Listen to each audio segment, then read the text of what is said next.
Здравейте, приятели! Днес ще имаме един разклад на кафе, който ще бъде на тема мисли, чувства и намерения на вашия любим. Имаме 4 варианта, като в този разклад можете да разглеждате повече от един човек. Първи, втори, трети, четвърти вариант. Може да разглеждате дори бивши, за да видите как бившия примерно се отнася към вас, какво си мисли за вас, съжалява ли, яд ли го е, какво замисля и така. Или за сегашния партньор. А тези, които нямат партньори, могат просто да слушат, да се изцеляват и тук може да се проиграе и техния бъдещ партньор. И така, сега да стартираме с номер 1.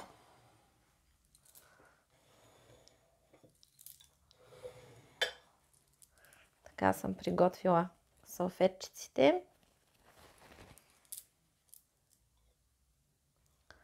Така. Първи вариант, това е човек. Така.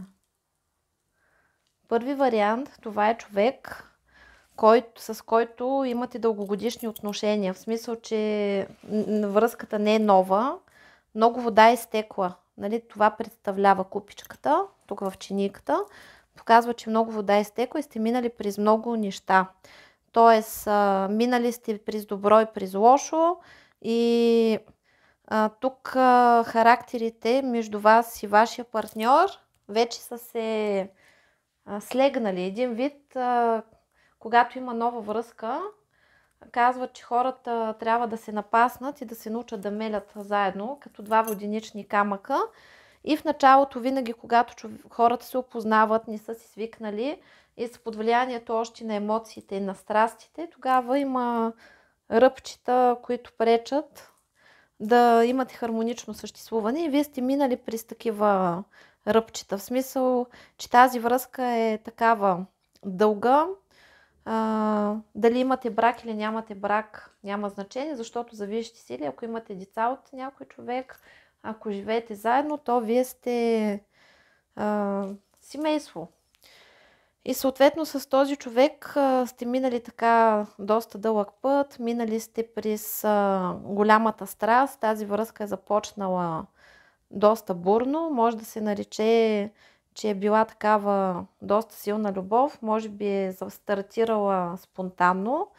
След това сте минали през доста бури, може да сте се разделяли и събирали, при някои това актуално, при други просто да е имало такива мисли дали да останем заедно или не, или да сте били на ръба на раздялата, обаче сте прискочили трапа и вече сте си свикнали. В смисъл, че един вид преди във вашия партньор имал много неща, които вие не сте приемали, обаче в течение на времето сте свикнали и съответно тези негови недостатъци вече не ви правят впечатление, сте излезнали на едно ниво приятелство. И съответно за една част от хората, които са избрали първи вариант, тук се проиграва нали, такава картина като сценарий, че вие може да сте били дори разделени за известно време и да сте пробвали някъде настрани, единия и другия, и в един момент сте се събрали и сте решили, че по-хубаво от моята гадина няма. По-хубаво от моята гадина няма. И съответно вече сте на такова ниво, в което можете да хармонирате правилно и да постигате много неща. И има една такава стабилност вече в избора, в която има едно определяне, в което вече сте решили, че няма смисъл да търсите други хора, решили сте да си останете заедно. И нали, тук чашката, нали, самата чашка показва същото. В смисъл, че светла, хубава чашка. Вижда се, че в тези отношения вече се е изчистила голяма част от кармата. Нали, то идеално щастие няма, може да се поздраквате от време на време, обаче вече не е така драматично емоционално, както сте били преди. Тук партньорите, понеже нали, доста хора гледат, енергията се разделя на две. някои вече си съжителстват постоянно заедно и са постигнали ниво приятелство, в смисъл, че комуникират заедно нещата, обсъждат всичко, правят си общи планове, ходят си напред-назад заедно, обаче сте постигнали едно ниво, в което вече сте като приятели, не се дебните, не се ревнувате особено. Един вид си знаете, че лъмите един на друг и знаете как да се сработвате. И тук при вас вече липсва тази манипулация, която е била в началото на вашите отношения, когато искаш нещо от партньора и се чудиш как да го изманипулираш, да го получиш, как да изхитриш и прочее. При вас вече нещата са станали такива, че отиваш и казваш: мило, искам еди какво си, или направи еди що си. Нали, тая връзка е станала вече доста хармонична. Вашия партньор, между другото, втората категория, само да добавя, са хора, които не живеят заедно, защото в смисъл, че един и другия може да са в чужбина, в смисъл, че се намирате на различни географски шини, периодически се срещате. Тоест, може би, вашия партньор или вие работите в чужбина и периодично се прибирате за отпуските вкъщи и си прикарвате заедно времето, обаче това вече на вас не ви тежи, тъй като връзката е олегнала и разстоянието вече не ви пречи. Това, че примерно не сте нон-стоп като дупи и гащи, също не ви пречи. И си имате доверие и даже вече не се и дебните, както се казва. Вашия партньор, между другото, вече е достигнал до ниво, в което е решил, че по-хубава от вас няма или по-хубав вариант за него от вас няма и няма никакви намерения да ви сменя. Вашия партньор също така наблюдава други двойки, наблюдава техните отношения, сравнява ви с другите мъже или жени. В смисъл, че не конкретизирам, тъй като имаме вече доста мъже на канала и за това говоря просто партньор. И съответно всички ползи са във ваша полза. И седи и си мисли как е направил правилния избор с вас, как вие сте най-доброто, което съществува, че не е сбъркал, прави си една равносметка в началото на вашите отношения, колко сте го дразнили, примерно, какви скандали сте имали на празни и как не е успял да ви покори, да ви почини и да ви направи по свой кълъп. Харесва му как му се съпротивлявате, как не правите всичко, което той иска от вас, как си имате мнение и си го отстоявате. Харесва му всичко, което правите. Цени всеки малък жест, който вие правите за него. В началото при някои, не при всички, но тук има 1%, при които вашия партньор и вие не сте могли да взаимодействате добре относно това даване и взимане, защото вие самите не сте могли да получавате, не сте били научени и сте имали нещо като срам да искате да получавате от своя партньор. И постепенно сте се научили вече да получавате от него. Не изпитвате това неудобство, когато ви се дават пари или ви се дават подаръци или някой се грижи за вас. Благодарение на този партньор, вие сте отработили тази програма аз сама или аз сам и сте се научили да се доверявате, тъй като между вас двамата има едно доверие. В смисъл, че вие вече имате доверие към този човек и вече не го дебните, виждате го, че вие усещате, че той се е закотвил към вас и няма намерение да си търси други партньори. Обаче вашия партньор си има едно такова дебнене спрямо вас и мъничка ревност и страх някой друг да не ви открадне, седи и си мисли тази моя любов, тази моя половинка, един вид е толкова добра, толкова съвършена, харесвате, има обожатели, дали няма да ми откраднат, и се вижда, че човека всячески се старае да ви угажда. В смисъл, че това е човек, на който вие разчитате и можете да му се доверявате, защото знаете, че той ще направи това, което трябва и това, от което се нуждаете. Съответно, вече се е научил, след като вие сте се научили да получавате, той се е научил да ви дава и в много моменти даже лишава себе си, за да имате вие. Нали, мога да поздравя първи вариант за пътя, който са изминали. Тук при вас куца сексуалната сфера. Мога да ви препоръчам да започнете да разнообразявате интимния живот с тантрически упражнения и да минете към по-високо ниво на интимност, поради простата причина, че сега самото човечество вече минава на по-високо ниво и това класическото лашкане ще изчезне. Този животинския секс ще изчезне и самите партньори ще имат нужда от качество и от нещо повече, от проста физическа близост, и затова много хора в момента страдат от липса на желание за интимност, защото душите им копнеят за по-високо ниво на емоция, на енергия и на съприкосновение. Така че има различни курсове. Ние в школата може да оформим такова нещо, но по-нататък, защото няма да смогнем да правим всичко, което искаме. Там съм приготвила много хубави практики. Мисля някои от тях да ги споделя тук на канала за другите хора, така че ще ни е интересно. Така че с този партньор си планира бъдещето с вас, планира си пенсията с вас. Вече не се разглежда за други варианти, тъй като смята, че вие сте всичко, което е търсил, и се стреми всячески да съхрани тези отношения. Така че това е човек, на който можете да разчитате, защото и вие самите го знаете това, че той като каже нещо, нали, си държи на думата. Така се случва. И тук имаме един уникален аромат. Това се нарича бахур. Нашето Теди от Дубай ми го подари. Това е уникален аромат. Просто вчера запалих да го тествам. Аз съм на последния етаж, на петия. Целият коридор на стълбището до входа долу мирише на този уникален аромат. На билки, нали, това нещо прогонва зли сили и също действа и като афродизиак на партньора.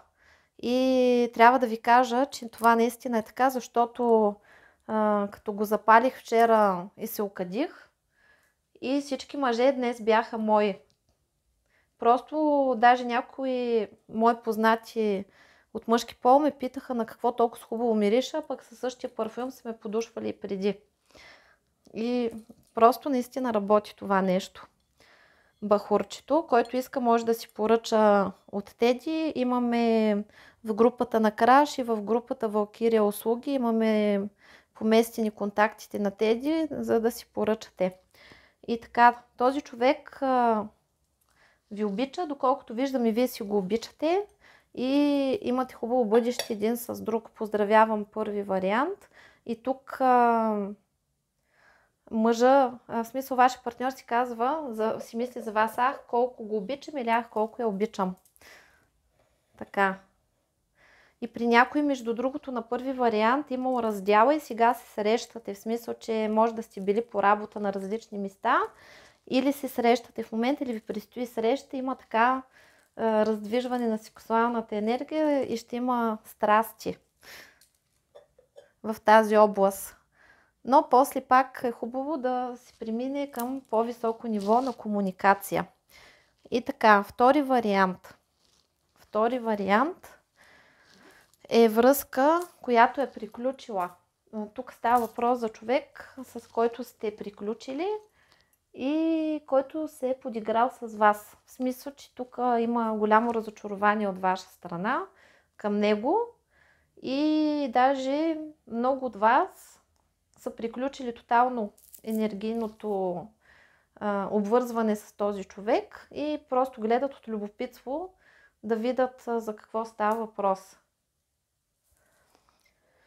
И съответно има една много малка част, където още не са приключили емоционалното обвързване към този човек, защото още изпитват гняв, възмущение, наранени сте, някои от вас искат възмездие, нали, този човек да си го получи. Тук става въпрос за човек, с който сте срещнали и в началото е дал много сериозни заявки относно вас.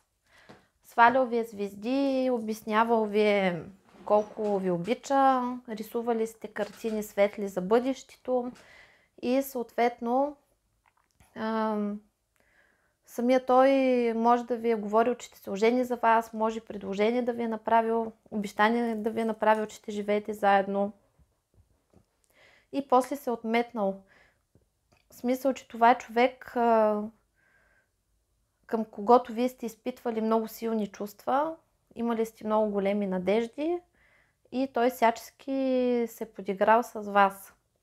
И тези отношения са продължили, при някои са продължили малко по-кратко. В смисъл, че в началото са започнали така доста бурно, с много голяма страст.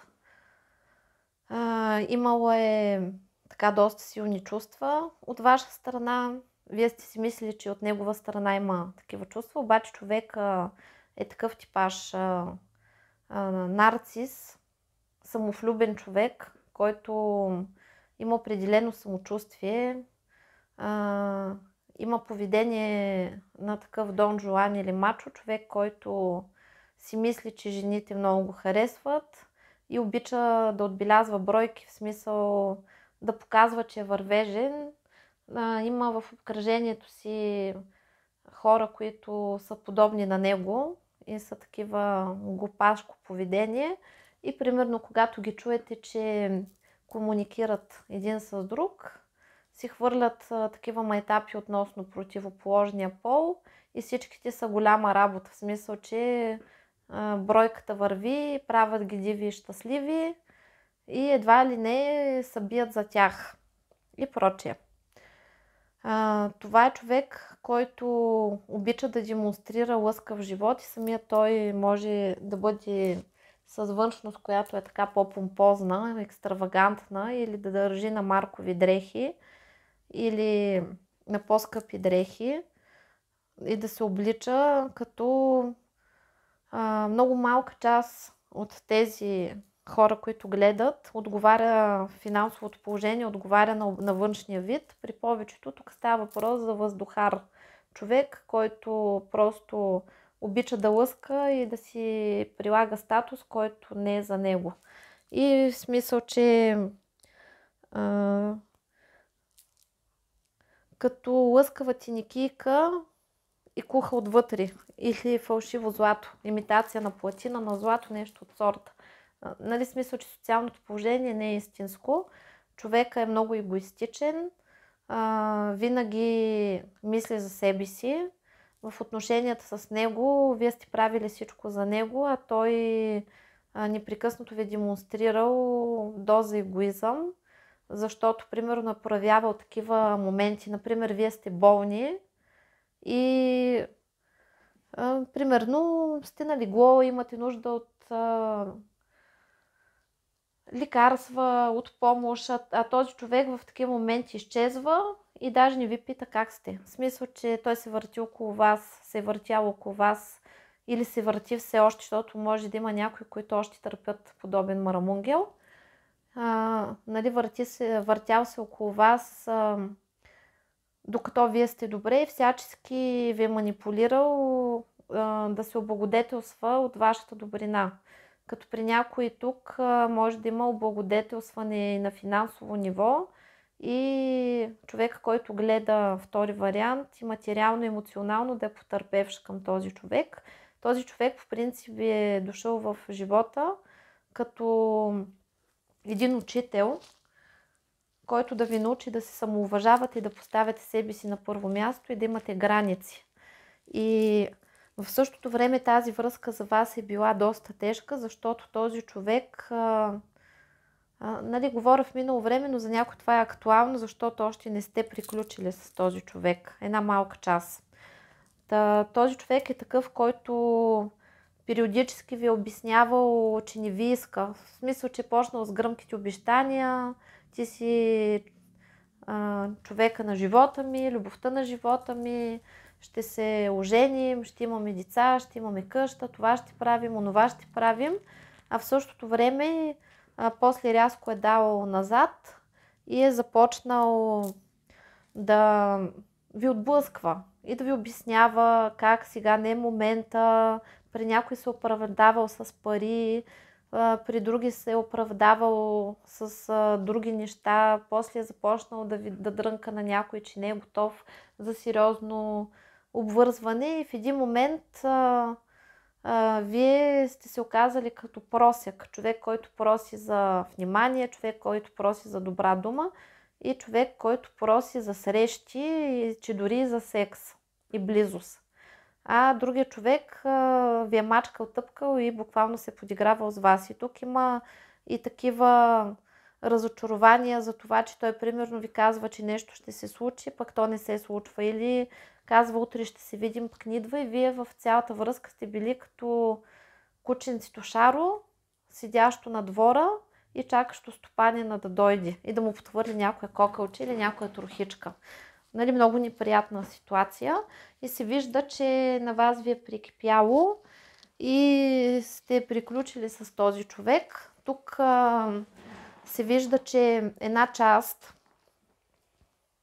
по-голямата част са преживели предателство с трето лице, тъй като тук се разиграват, нали, оформен един много хубав триъгълник, което показва, че тук или този човек, докато ви е бодалкал, е ходил, е плёкал с пръсти с други и вие сте разбрали и сте го изритали, или ви е излъгал, че е свободен, пък се е оказал семейен или обвързан, или третия вариант е зависим от родител, от бивш партньор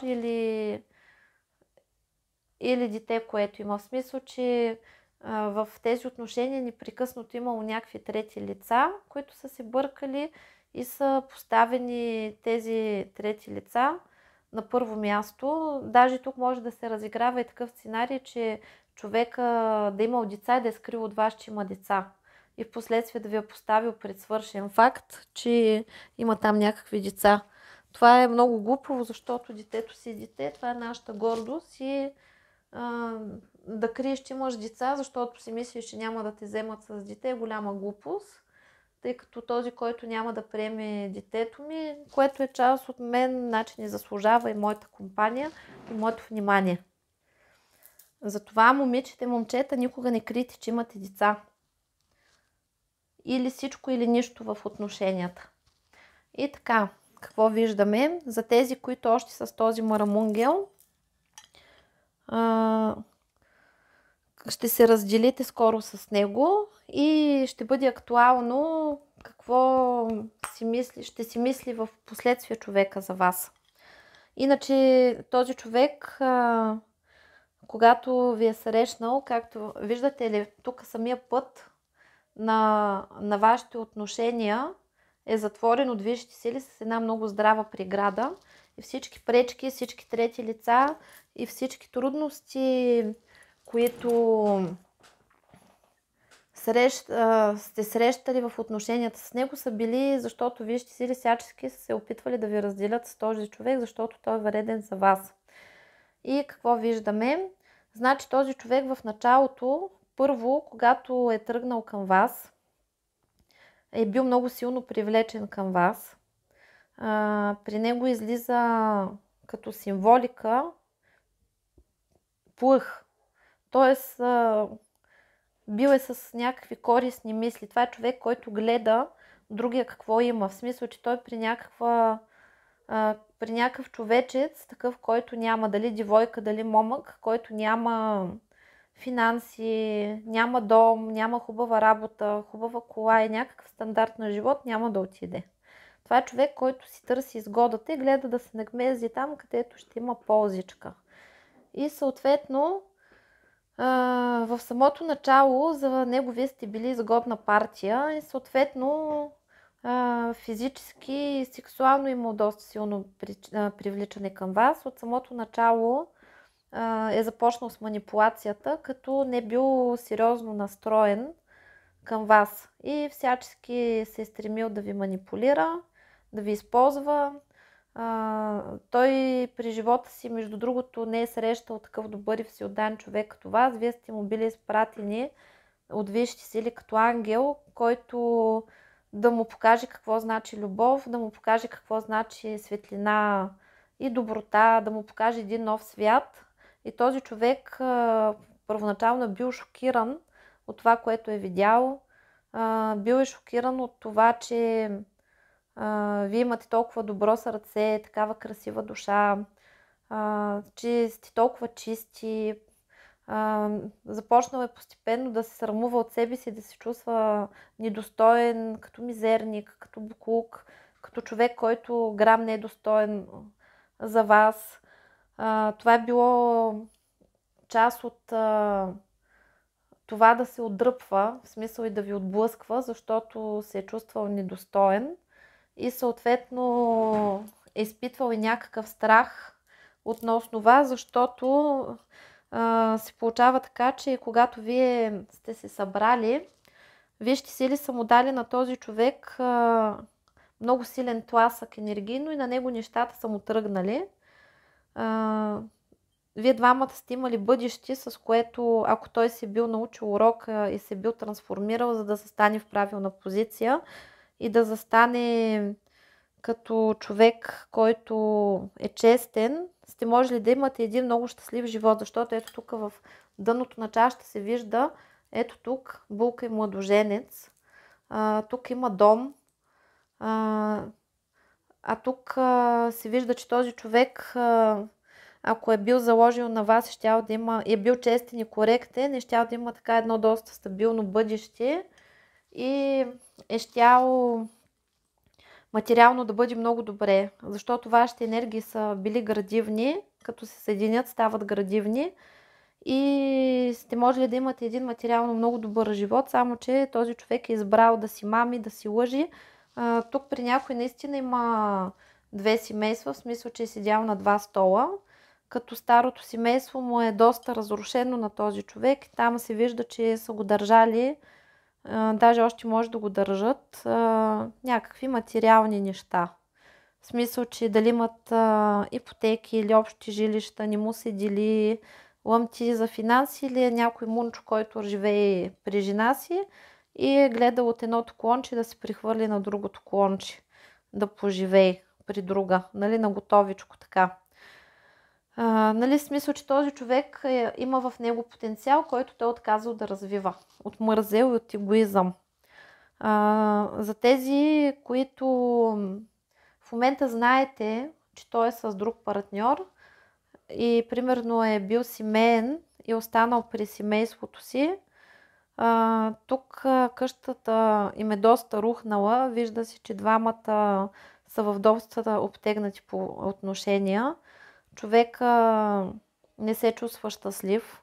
Даже в момента го сполетяват някакви наказания и страда от загуби. При тези, които нали, при някой е в начална фаза и той губи пари, постепенно обеднява и му затварят пътищата и много хора го предателстват и му обръщат гръб. При тези, които е в по-напреднал стадий, вече е загубил доста пари, доста го тресе безпаричие. Така че тези, които очакват възмездието за този човек, тепърва ще чувате за него екстри.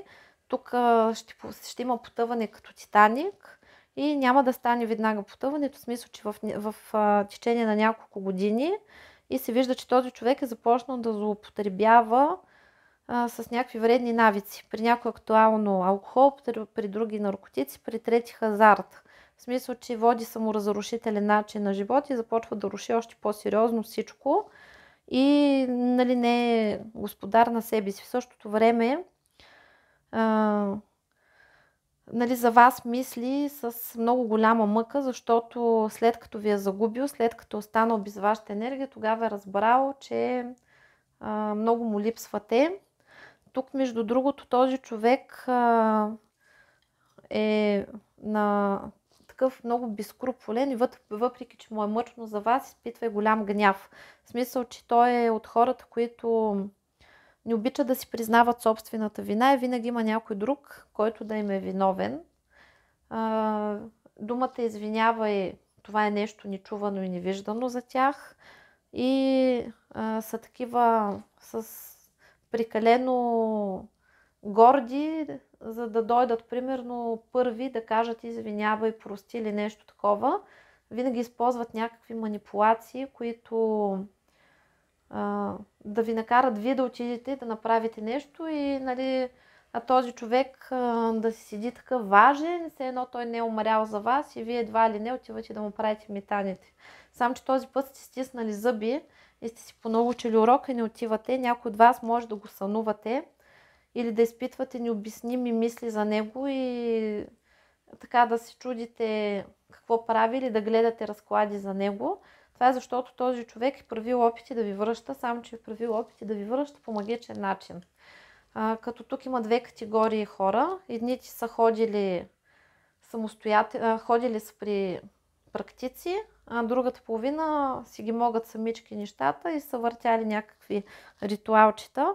И затова вие може да го сънувате и да имате странни сънища с този човек или да ви минава при закъла, да ви минават такива мисли през главата, какво ли прави, дали да се върне или нещо такова, или мисли от сорта, че ние пак ще бъдем заедно и тогава се освясвате и си викате аз добре ли съм. И обикновено за тези, тук се разделяте вие на две части. Едните от вас са сами, все още не са срещнали друг по-подходящ партньор, защото още сте травмирани от този. А втората категория сте такива, вече сте продължили напред, имате вече човек до себе си и обикновено, когато имате такива сънища или такива мисли с партньора до вас, имате скандали и патърди, защото този въздейства. А сега му слагам хикса тук и съответно ще му пусна една обратчица да се научи как се ходи да се правят любовни магийки. И съответно смята, че си изтървал късмета. Този човек обаче все още е самонаден и си мисли, че може да ви върне. Гледа на вас като на златната кокошка, където снася златни яйца. Явно доста е кярил от вас. В смисъл, че не е научил урока, че за да бъдете добре в материално, че той е бил покрай вас материално, защото вижте си ли са направили показно и той за да бъде добре, с вас е трябвало да стане честен, да постъпи правилно, показали са му, че може самостоятелно да бъде добре, обаче той е предпочел да мами. И ти първа, тук този човек нищо хубаво не го чака. Тук, където третото лице било мама, този ще си остане сам с мама. Така. Трети вариант.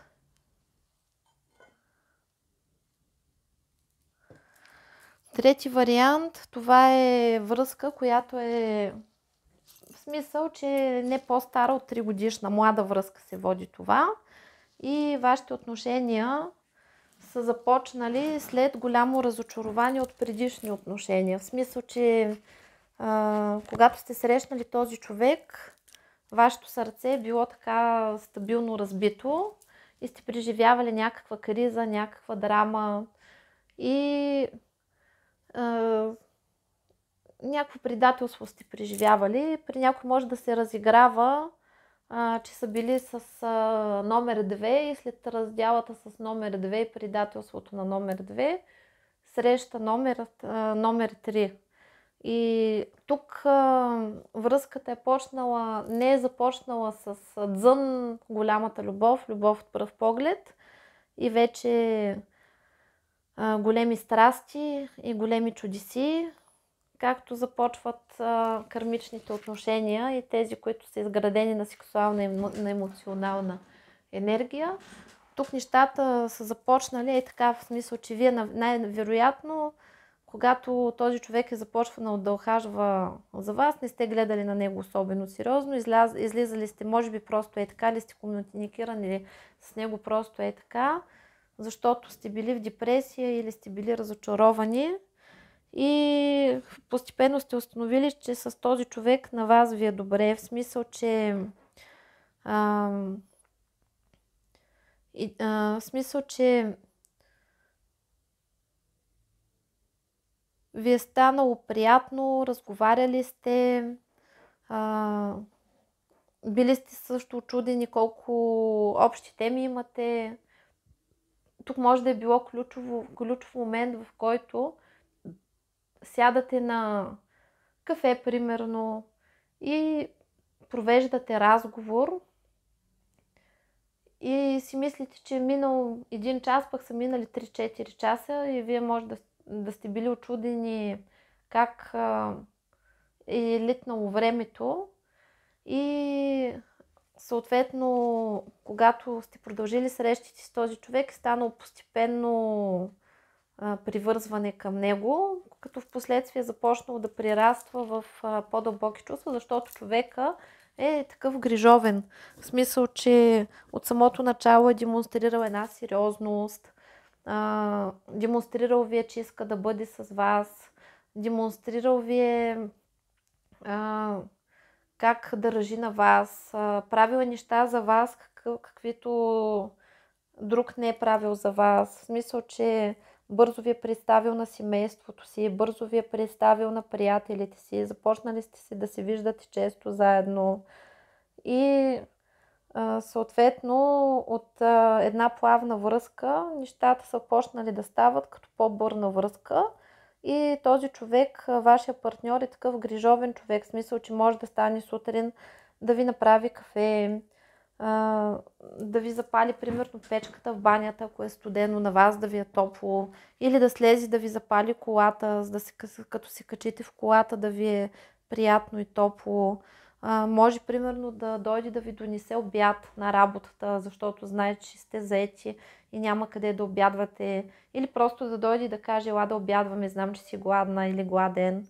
Също така тук чрез този човек вие сте се учили да приемате, защото тук в трети вариант също е много силно изразена програмата аз сама или аз сам. Вие не сте свикнали да получавате грижи, не сте свикнали на такива партньорства, не сте имали досега партньорства на правилен енергообмен. В този човек така ви е впечатлило задружието на неговото семейство, в смисъл, че при него има много силно изразена енергия, такава семейна, и много близки отношения има с родителите си, с роднините си. В началото може би вие сте били доста шокирани от това нещо, нали, кога човек се шокирва, когато няма същото при него. В смисъл, че при вас има една такава противоположност. Той има неща, които вие нямате.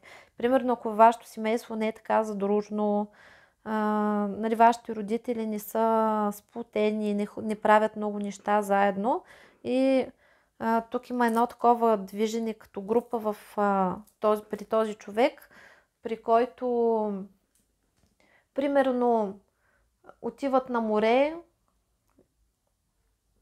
цяла група и примерно младите отиват с родителите на море, всеки там си хваща бунгало, отделен апартамент или прочие. Даже при някой може и да са групово заедно и в началото може да ви идва малко в повечко това нещо, защото вие не сте свикнали на това нещо. Вие сте свикнали във вашия модел на поведение един за всички, после всеки за себе си, пък тук при него сте се натъкнали на един за всички, всички за един, на тази комбинация.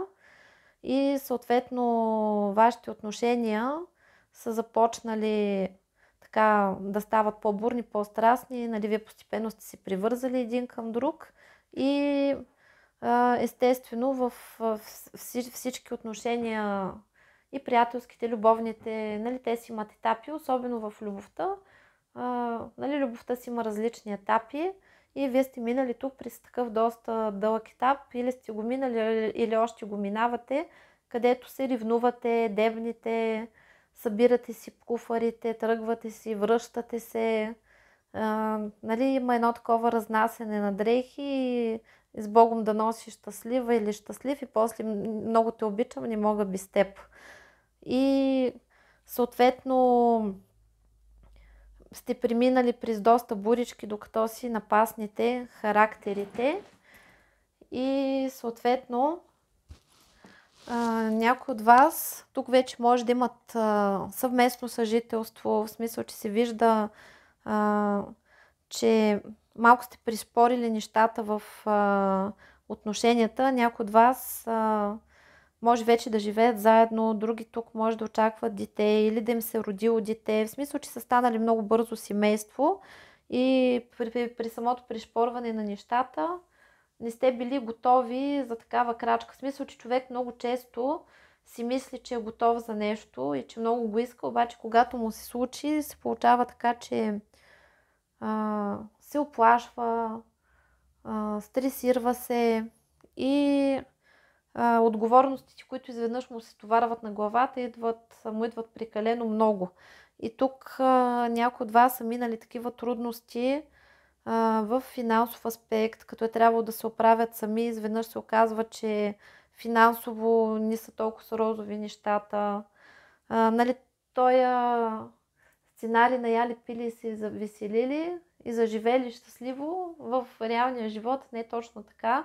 И хората, които искат да живеят като в приказка, нали, остават така доста разочаровани, когато се сблъскат с реалността.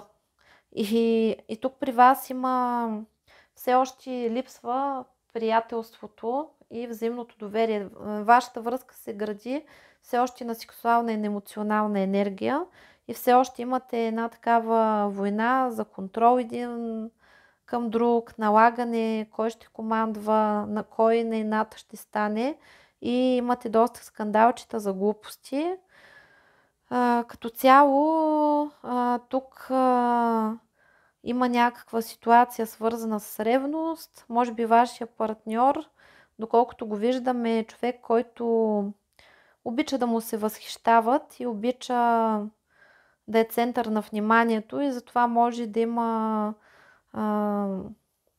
провокативно поведение. В смисъл, че първо на него му харесва, когато вие го ревнувате и ви провокира да го правите това нещо, като може открито или прикрито да има флиртове с противоположния пол, но са такива, за него не е важен интима, за него е важно бройката, в смисъл да го харесват, да му казват ах какъв мъж или ах каква жена и да драпат за него, пък той там да седи като недостъпна примадона и да се прави на велик един вид пред вас, да вика колко съм желан, колко съм готин, виж колко ми искат и затова ти да слушкаш повече един вид. Това иска да ви демонстрира.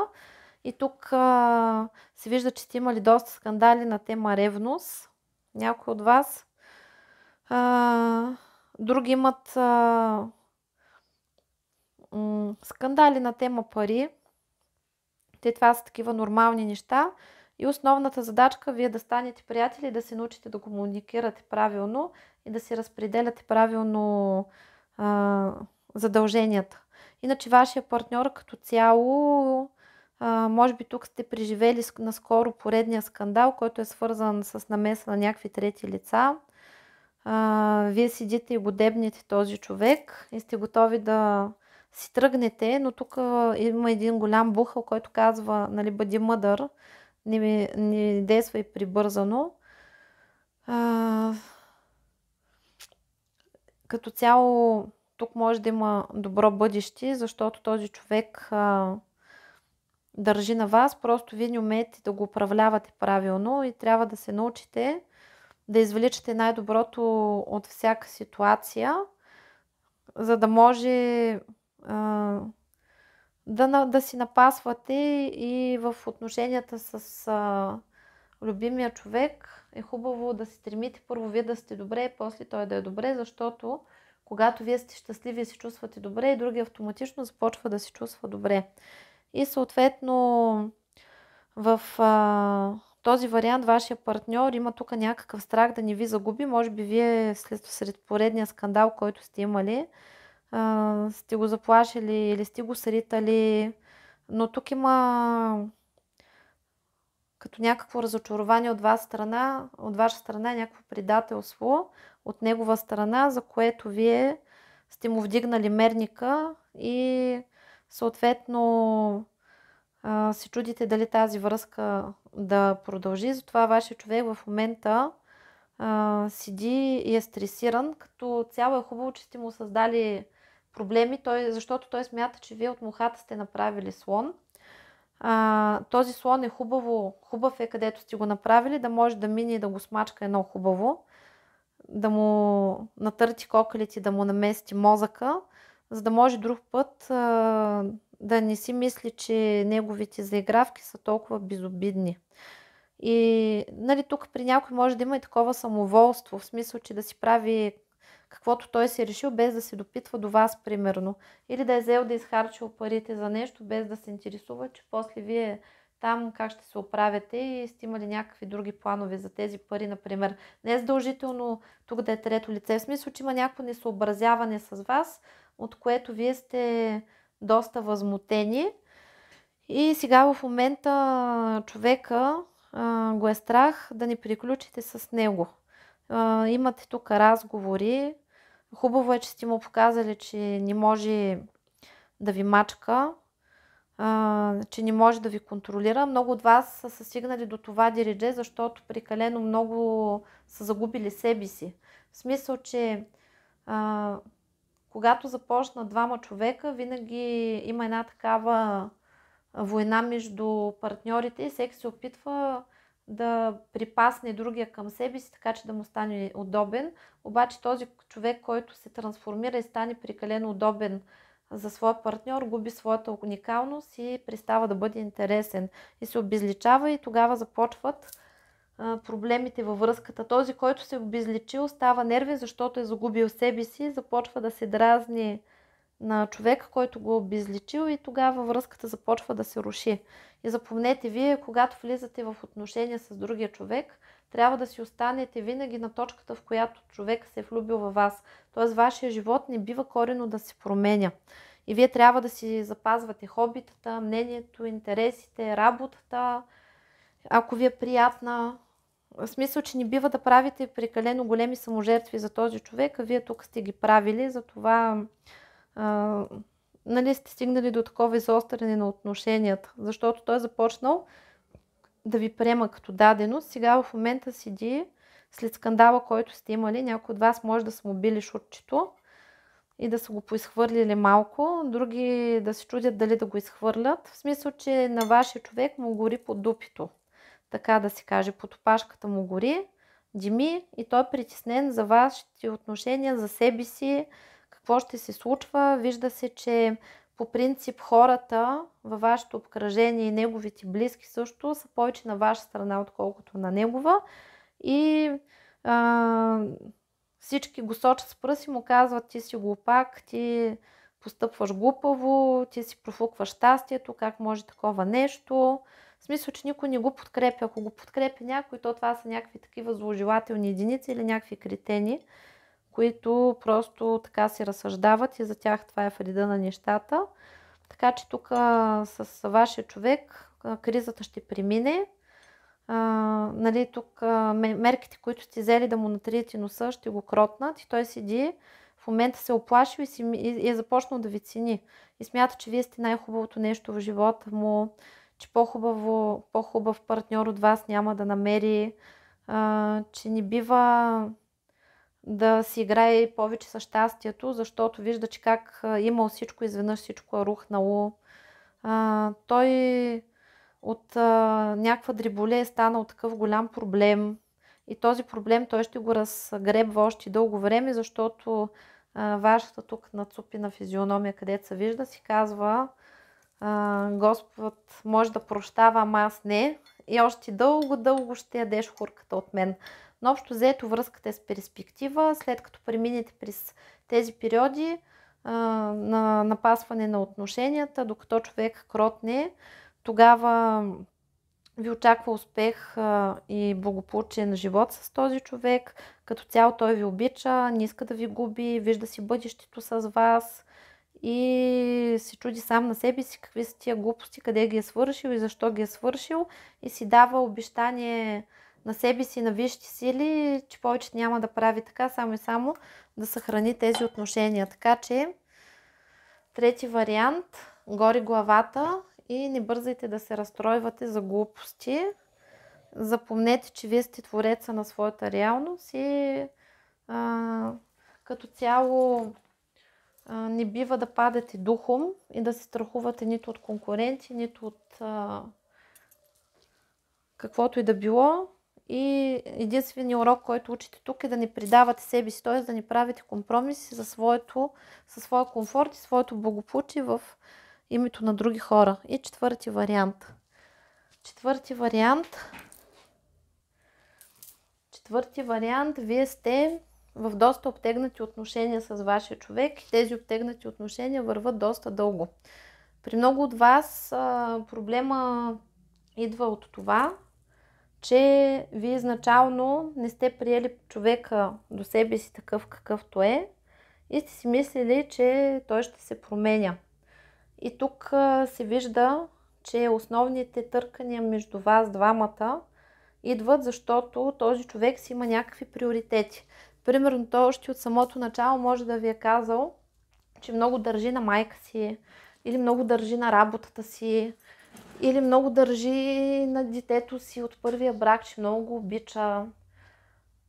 Нали, казал ви е ясно, че след като се жените за него, ще се жените за всичко, което той обича. И съответно, вие не сте приели това на сериозно и сте си мислили, че това са глупости и че той постепенно ще се промени, че едва ли не като ви обича и вие после ще правите с този човек каквото си искате. Това е било голяма ваша грешка да помислите такова нещо. Първо, когато обичаш един човек, този човек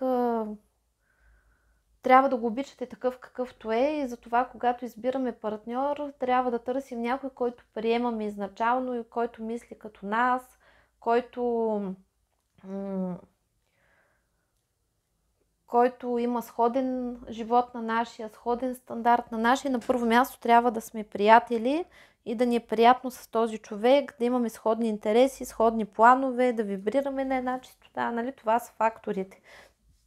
И голяма грешка е да видите човек и да кажеш: има някои забележки, аз ще му ги оправя.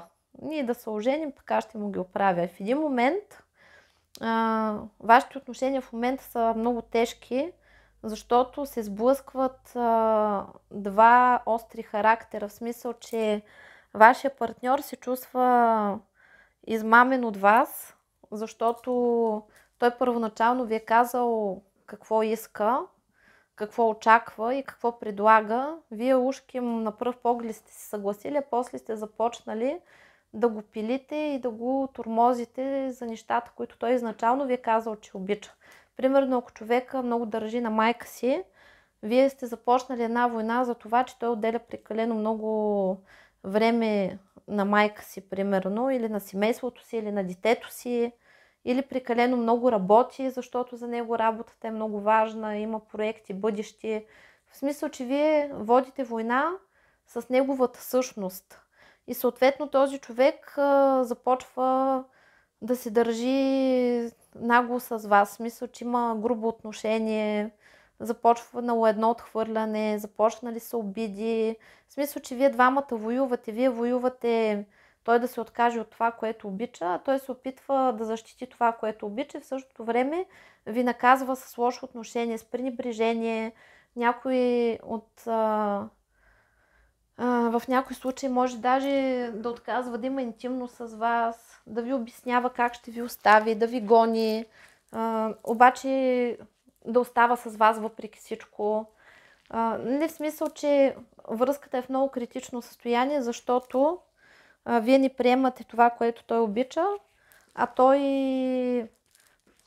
се опитва да ви причупи, да ви принуди да приемате това, което той обича, защото вижда, че вие го обичате и в същото време и той също ви обича.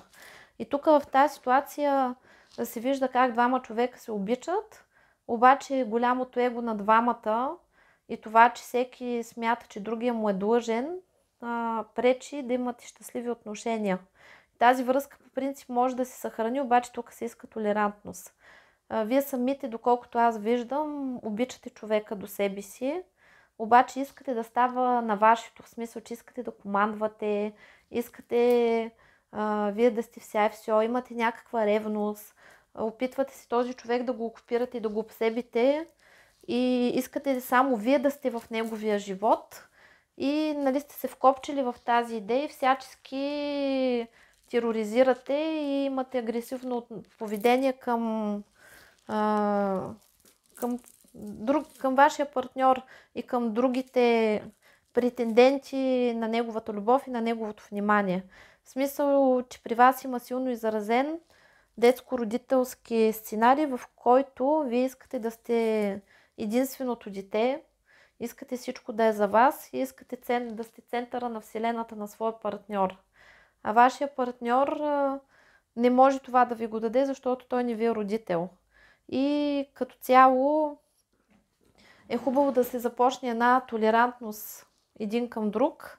И ако вие наистина искате да останете с този човек, лекичка по лекичка да започнете да приемате нещата, които той обича и да започнете да изграждате един свой живот, тъй като при вас има липса на личен живот. Има липса на приятели, има липса на занимание. Ако имате дете, то вие сте сконцентрирани върху детето и не знаете какво да правите със свободното си време. Вашия партньор по принцип си има такъв изграден свят на цялостност и умее да си прави различни неща самостоятелно. Примерно може да си чувърка колата, може там да ходи за риба, може на карти да играе с приятели. В смисъл, че си има свой свят, има какво да прави. И съответно той не страда от липса на внимание и не изпитва тази нужда нон-стоп да бъде с вас и да правите всичко заедно.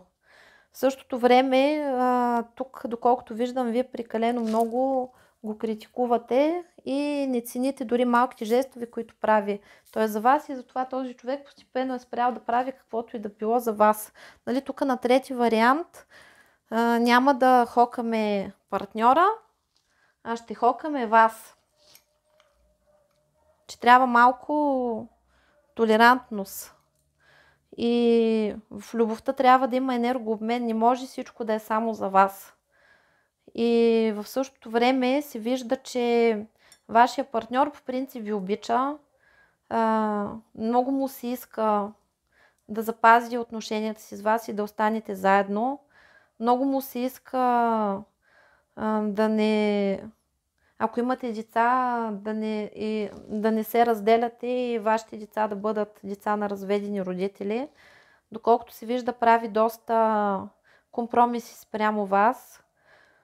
И много се дразни за това, че вие нищо не цените. В същото време, доколкото виждам, вие имате много негативно мнение за него. В смисъл, че тук има цървул, смутаняк, тапак, говорите на хората за него, оплаквате се, тези неща стигат до него и той това много го дразни. Обаче в същото време все още има в него една любов и надежда, че ще се оправи и доколкото виждам, си е решил този човек и решил да ви лиши от всичко, за да ви превъзпита.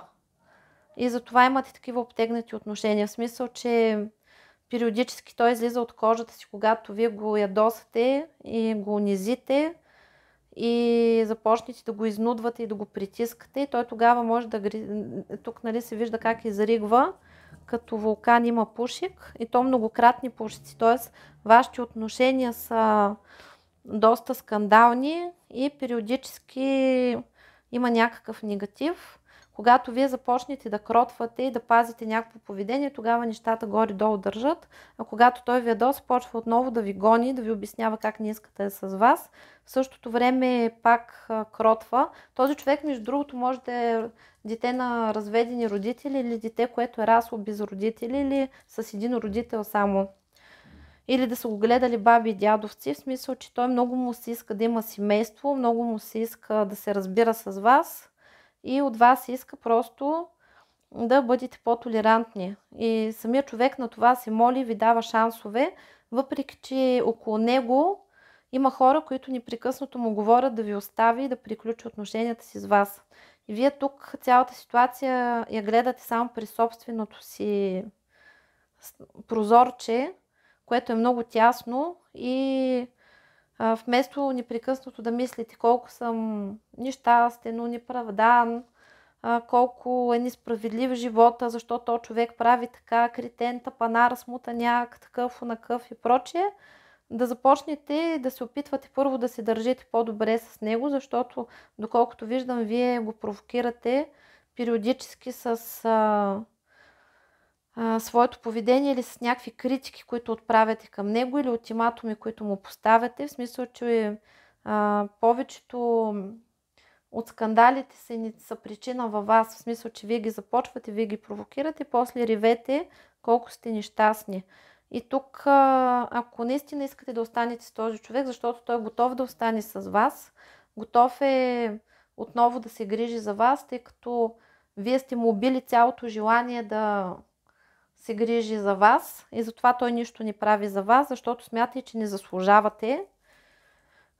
Поради тази причина, ако започнете да ставате по-меки, защото на него му се иска, когато се прибере вкъщи, да намери един усмихнат човек, който да му каже: здравей, как ти мина деня, приготвила съм вечеря, ела да гледаме филм, как е примерно майка ти, или как мина работата ти, или как е детето ти, нали, тези важните неща за него да се приемат. Нали, неговата картина е била в неговия мозък, в неговата глава е било едно голямо щастливо семейство, където всички правят всичко заедно, пък вие сте се опънали тук, доколкото виждам, нали, вашите претенции, т.е. вие имате претенции, защото вашата представа за щастлив семейен живот е една, а неговата е друга и просто вие искате много да командвате. И когато започнете да го ревнувате и да го командвате, той започва да се държи лошо с вас. Обаче въпреки всичко, този човек е с вас и ви обича. И ако искате да съхраните тази връзка, седнете си малко на дупитата и бъдете малко по-толерантни и съпричастни. Това беше от мен. Пожелавам на всички много успехи, много любов, разбирателство и до нови срещи. С добри новини, естествено. Чао, чао!